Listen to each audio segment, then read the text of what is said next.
All right, everybody, welcome to the program. This is the Otherppl Show. I'm Brad Listi in Los Angeles. It's good to be with you. Thanks for tuning in. I hope you're doing all right.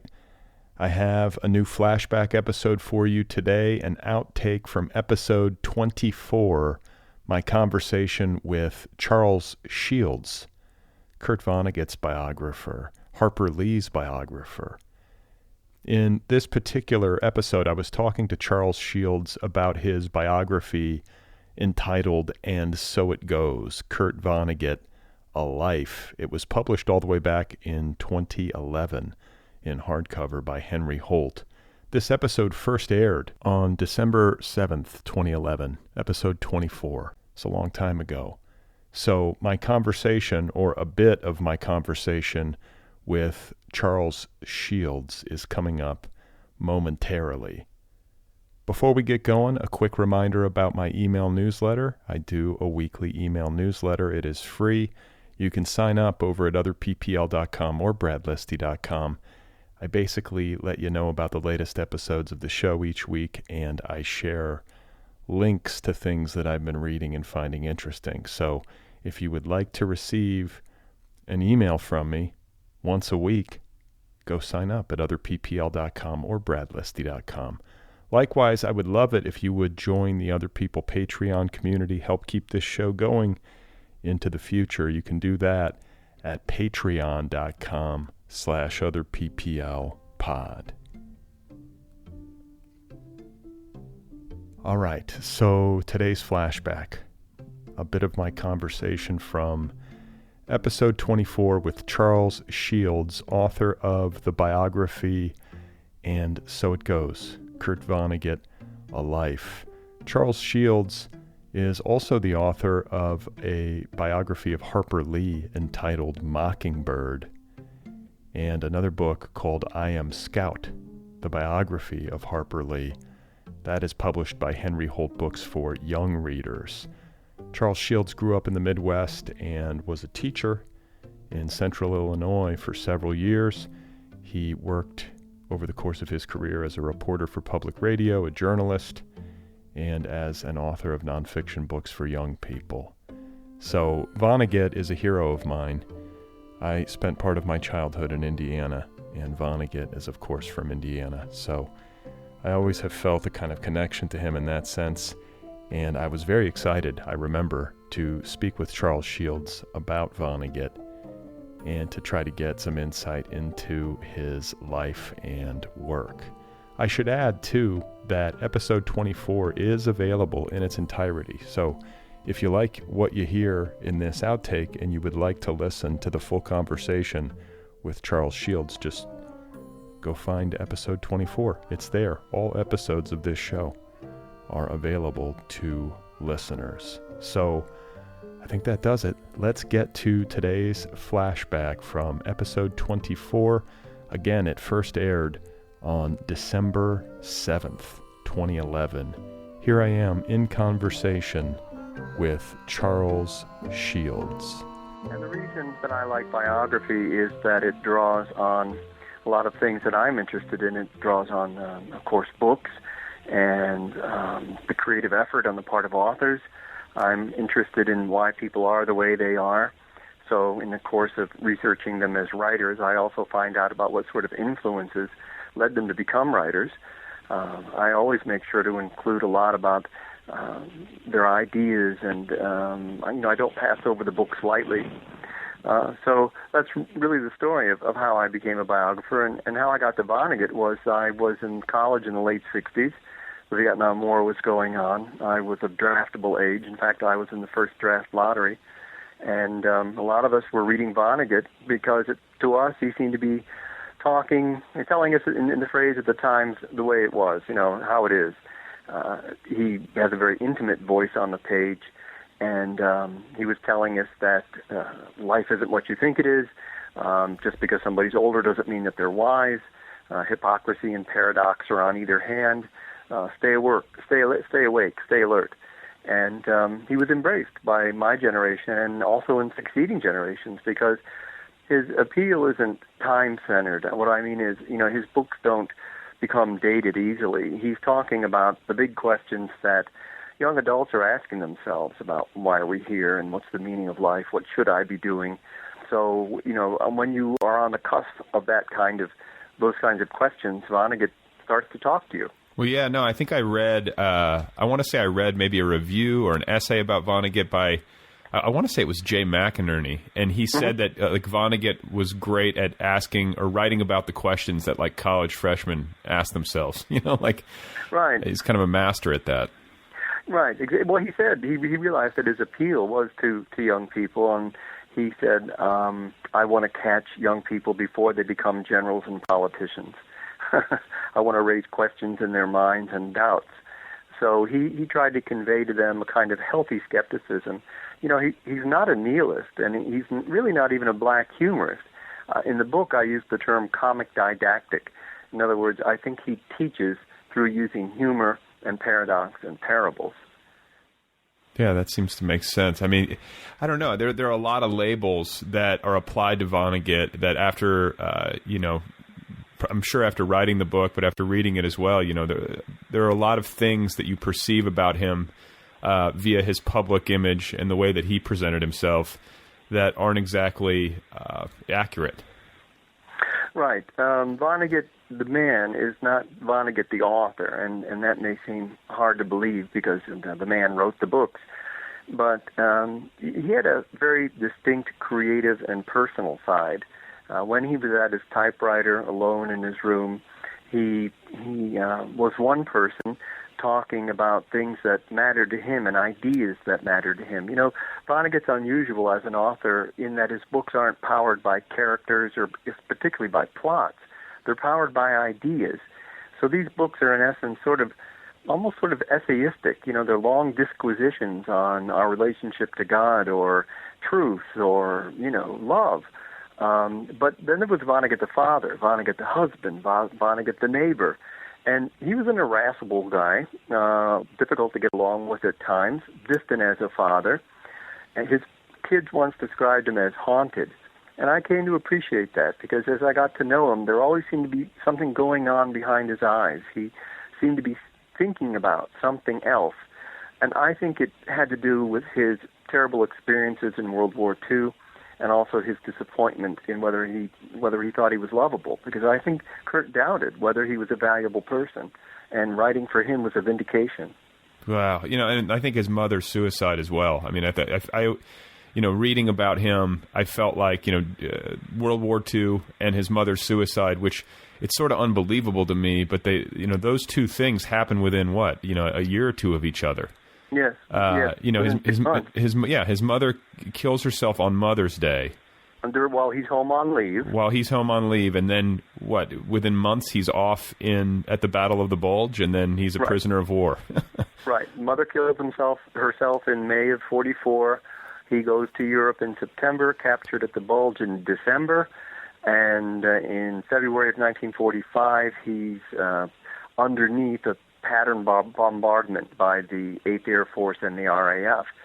He had to think that whatever gods there are we're trying to erase him from the face of the earth. I mean, yeah, who wouldn't be haunted? You know what I'm saying? Yeah. I mean, it's an unbelievable amount of trauma to have to endure. Even one of those things alone would be a lifetime's worth of trauma. But to have both of those right up against one another, it's kind of unfathomable. I mean, right. Well, it wasn't the bare fact of his mother's suicide that affected him so deeply. It was also the timing of it. He was home on leave. It was Mother's Day. He had made an effort to be there. They all knew he was shipping out for Europe. And she killed herself and doesn't leave a note. And, it was macabre and eloquent at the same time. And for the rest of his life, he tried to figure out this riddle to which there was no answer because there was just silence on the other side. Why did she kill herself on Mother's Day when he was in the house about to leave? So it added to his sadness. And then, of course, when he was in Dresden retrieving bodies from basements, doing body mining after the pattern bombing, he saw sort of almost the apocalypse in a sense. I mean, this was, how could it get any worse? Women and children, floating in the water in basements, and he had to bring them up into the light, take them to the plaza where they were thrown on a pile and burned. It really was, the end of the world. Yeah, I mean, if that's not the apocalypse, I mean, I don't know, or seeing what it would be like. I don't know what is. Right. Well, and I think maybe to give a little context, because I was aware that he obviously had a troubled mother. I was aware of her suicide prior to reading your book, but I was not aware of the grimness of his childhood and the emotional distance that he felt as a kid. I mean, I'd love to hear you talk a little bit about that.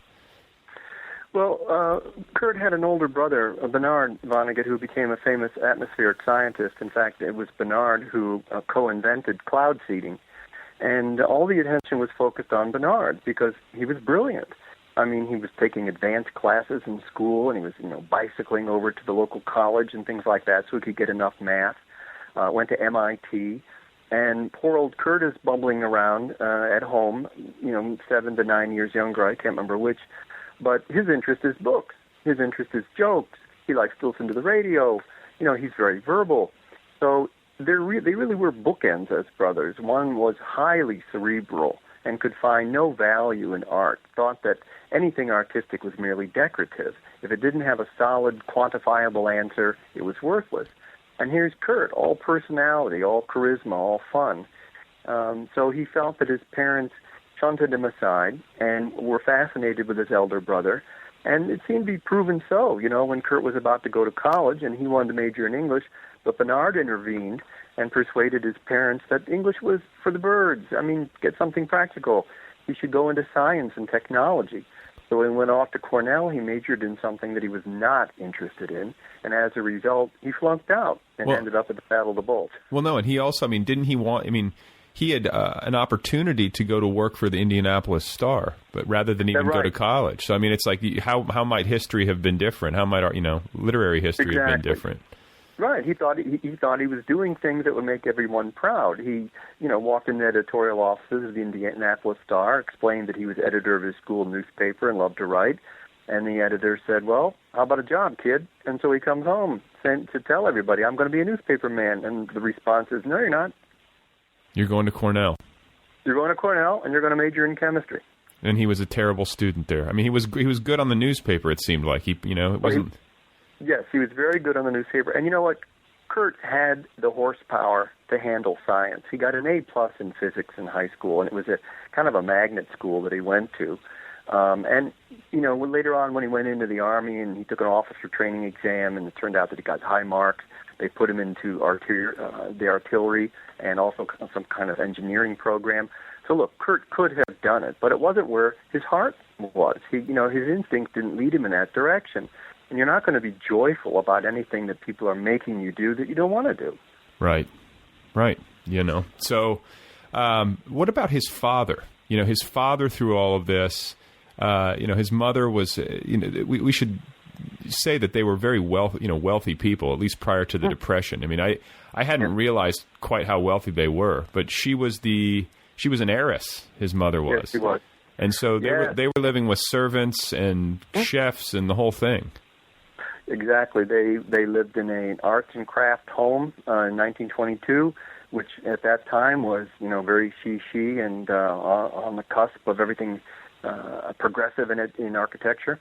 And his father was getting big commissions, doing not really very exciting work, but, it paid the bills. It paid for the servants, and it paid for the laundress, and it paid for the yard man. He was designing buildings for corporations.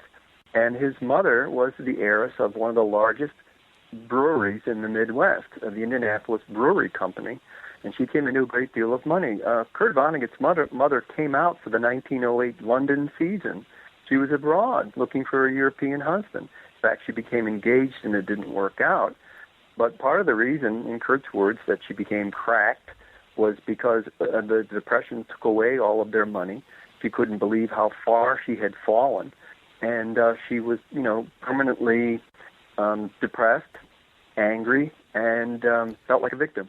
Yeah, no, it's like it's sort of crazy how much of her identity seemed to have been invested in being wealthy. And I guess it's not that uncommon, especially to go for in a cataclysmic economic environment like that, where people who were once wealthy suddenly go in the other direction in dramatic fashion. People's entire sense of themselves is rocked. It seems like that's what happened to her. Definitely, yeah. Vonnegut said that his mother was addicted to wealth and empty graces. And when they had to cancel their membership in the country club, to her, that was being cast out of Eden. Wow. And so then, and that was when he was that was prior to his high school, because his elder siblings, his brother and his sister, went to like private school, and then he went to Shortridge. Right. They went to private schools, and he was taken out of a private school, sort of a Montessori-type school, in about fourth grade. And he regarded that as the first indication that they didn't think too much of him, because somehow they managed to get the money to continue educating his elder sister and elder brother privately, but he went to a public school. He said, looking back, it was really kind of fine with him, because all the neighborhood kids went to the local public school, and he was finally with his friends. But, as an adult, he thought that what that indicated was that they didn't think that he was worth the expense. And do you think that's true? Do you think that, did you find anything definitive about that? It does seem sort of fishy that his elder siblings would continue and that he would be pulled, but maybe they thought, the kids were old, the older kids had gone along so far in these schools they didn't want to pull him out, whereas he was young enough to switch. That would be my logic as a parent. A fourth grader changing schools is not a big deal, but if you're in the middle of high school and you get taken out of a private high school and sent somewhere else, it's also Vonnegut as a kid was up to a lot of hijinks. He was a lot of fun. All the people I interviewed who knew him as a young man said that he was mischievous and humorous and very droll. Maybe his parents thought they sensed a lack of seriousness on his part, and he wouldn't care. But you see, when he became convinced of the premise of that my parents really didn't love me or appreciate me, he put all this evidence in service of that.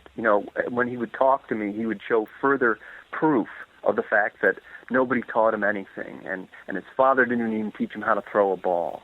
So anyway, it was all, to him, part of the overarching complaint that he had, that he was ignored at home. So, so let's fast forward then a little bit. He goes to, his mother takes her own life. He winds up in World War II. How long, to give a sense of the timeline, he lands on the shores at, Le Havre? Yeah, in France, right? In France. And then how long between that moment and when he was taken prisoner by the Germans? Okay. He had been in training for the previous year. He was in a specialized program where he attended a couple of universities, Carnegie Mellon and University of Tennessee. But Eisenhower canceled the program because he wanted a big final push. He wanted a lot of boots on the ground.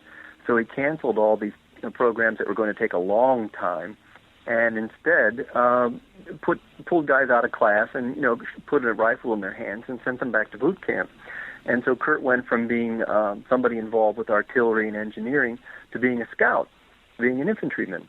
So when he landed in France in September 1944, he was part of a platoon, and their job was to go out and reconnoiter.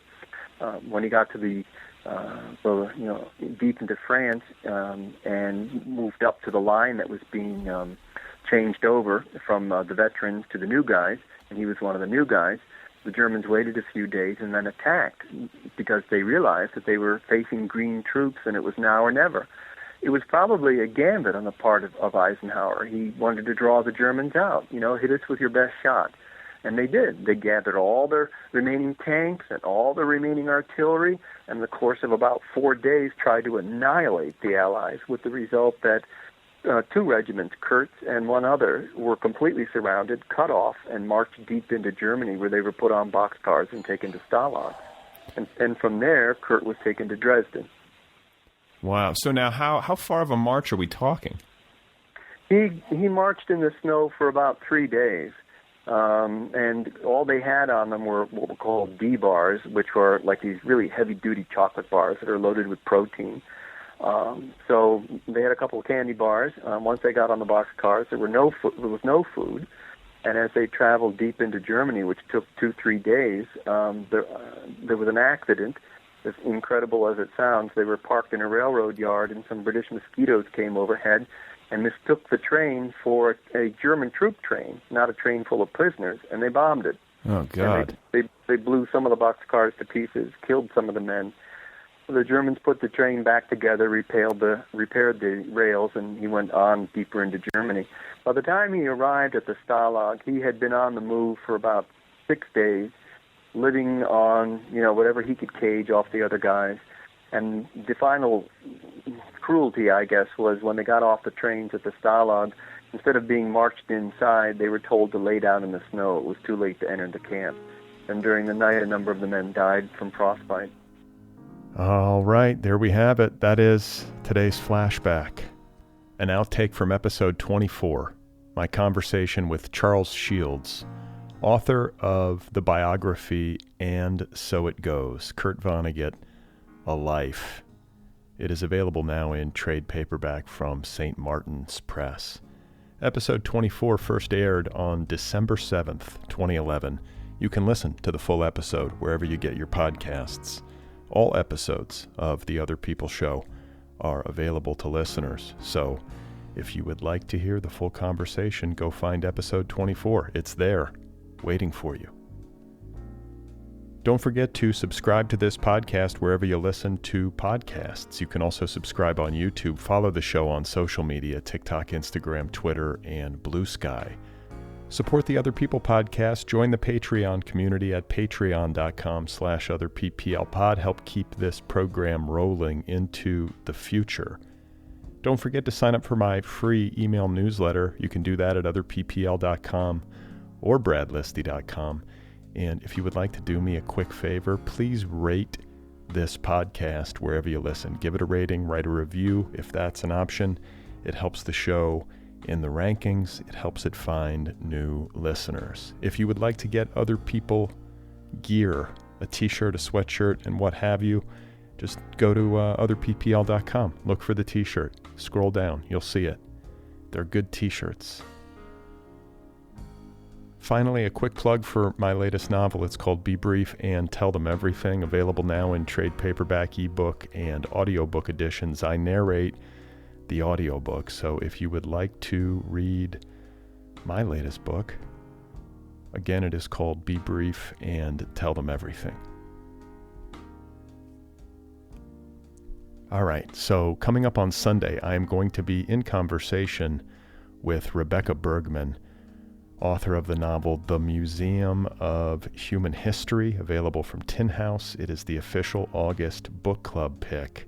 Very excited to have that one in the offing. So